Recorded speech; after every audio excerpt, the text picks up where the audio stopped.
What's up, fellow cardlangers? This is Matthew Boyle from LanguageCardGames.com. Today I'm coming at you with a special video entitled How to Achieve Langevity.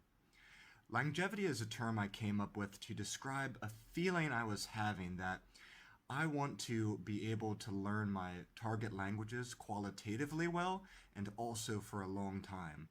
If that sounds like a useful or applicable concept to you, I think you're really going to like the model I'm going to teach you in just a few moments. But before I do that, I want to make sure I warmly welcome you and invite you to subscribe to this channel and like this video so that you and other people can find your way back to my latest and greatest language learning content. Alright, now let's jump in. When we decide to undertake our language learning journey, and that's really what it is, it's a journey, we want to learn how to avoid burnout. We want to learn how to work with those plateau periods. We want to figure out how we can keep up and not give up. We want to learn how to build our endurance. We want to learn how to diversify our tactics and our strategies. And we want to find a way to have an enjoyable, holistic experience that ranks high on many metrics of success and that we can sustain across the decades. If we can accomplish all of these things, it means that we have achieved Langevity. Now at this point, you may be wondering, that all sounds good, but how? Well, I believe that we can practice 3 essential strategies that are encapsulated in the RTP model. In the RTP model, the R stands for reasons, the T stands for tools, and the P stands for persistence. And they're all somewhat related to each other, and they all play into each other, and we can tweak some to affect the others. But let me break down each of these one by one. The first part of the model, reasons, is really all about examining your motivations, your big why. If your reasons for learning a language are not pure or thoughtful or deep, it could negatively impact your relationship and your results with that language forever after. So here's the pivot point I want you to consider. Don't study a language to attract fans. Do it to attract friends.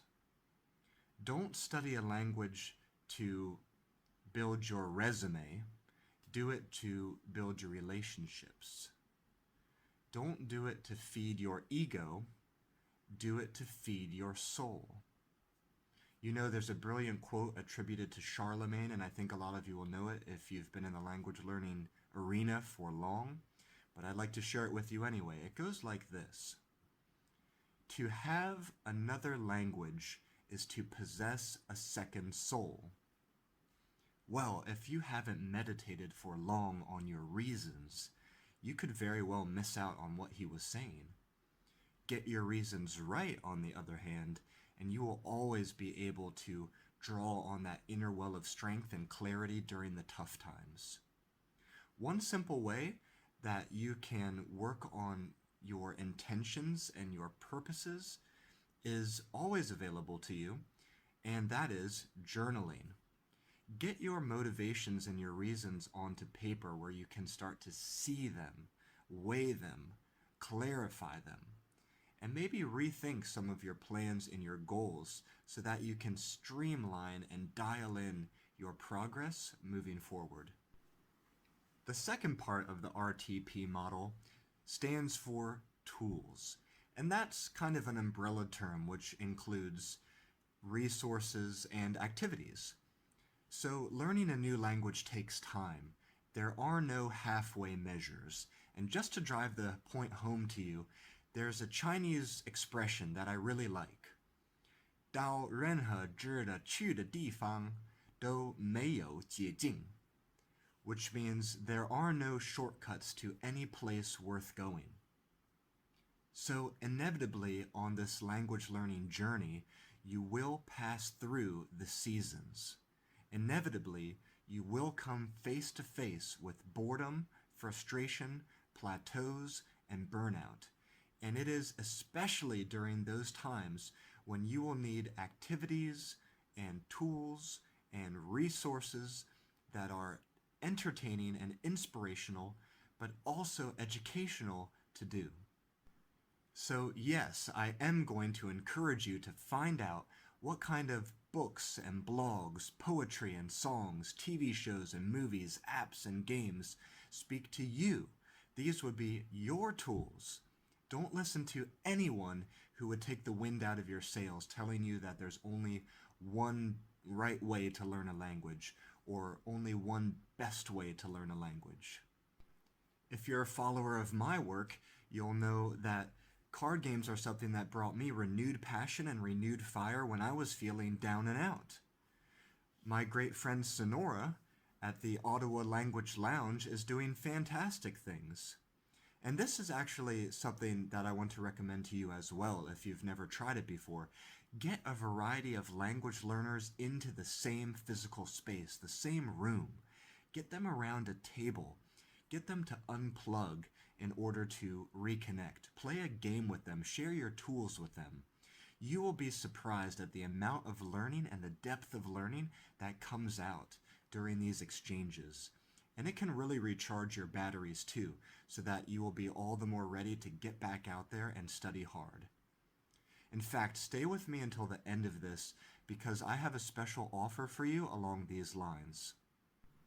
The third and final part of the model stands for persistence. Persistence. Assuming that you have the right reasons, assuming that you have the right tools, all that's left that you really need to do is just to persist. And the best way to persist, in my mind, is not always through the plain exertion of effort, although of course you will have to do that sometimes.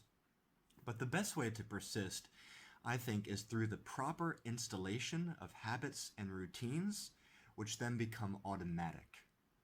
So have a routine that is like bulletproof. So the attractions and distractions and excuses of daily life just wither in your presence and lose their power over you.